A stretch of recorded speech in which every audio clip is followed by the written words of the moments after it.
If you're like most landowners with deer hunting property, you probably consider yourself primarily a bow hunter even though you use a firearm during the gun season. But as I visit properties around the Midwest during the off season, a few of the landowners do not bow hunt. They only hunt the firearm season, and most of them live a few hours away. But one of the things that I keep noticing is these gun hunting landowners consistently have more daytime photos of mature bucks on their trail cams in October and November than most landowners who bow hunt.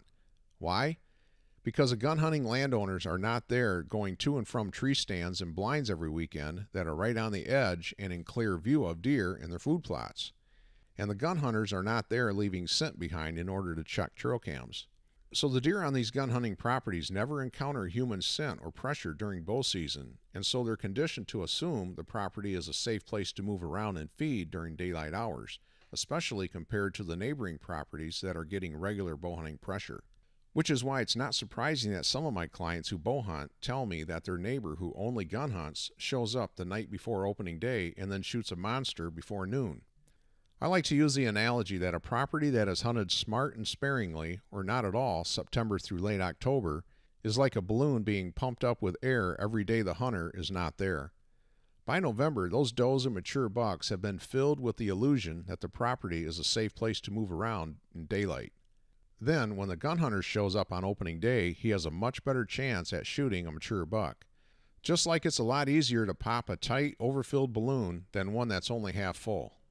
And here's a huge mistake I hear gun hunters make, and that is, when they show up to the property a day or two before gun season opens, they may want to think twice about heading out to their favorite blind just to check on things, or to walk around looking for rubs and scrapes, or hanging trail cameras in their favorite hunting area, or driving the ATV up and down the trail system to put out bait, or worse yet, sighting in their guns on the property the day before the opener.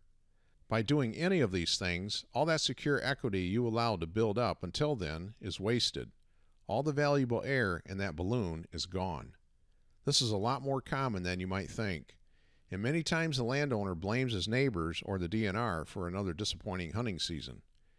Now, if you have a small 40-acre or less property, it's very possible that reckless neighbors can ruin your hunting, no doubt about it. But when you have a larger parcel like 50 acres or more, you absolutely have the ability to control the daytime movement on your property with good habitat like thicker cover and hidden access in and around your property. Sometimes it just takes some out-of-the-box thinking and planning. So hopefully this has given you some ideas on how you can make some tweaks to your hunting season the rest of the way. Good hunting out there, and I'll see you on the next video.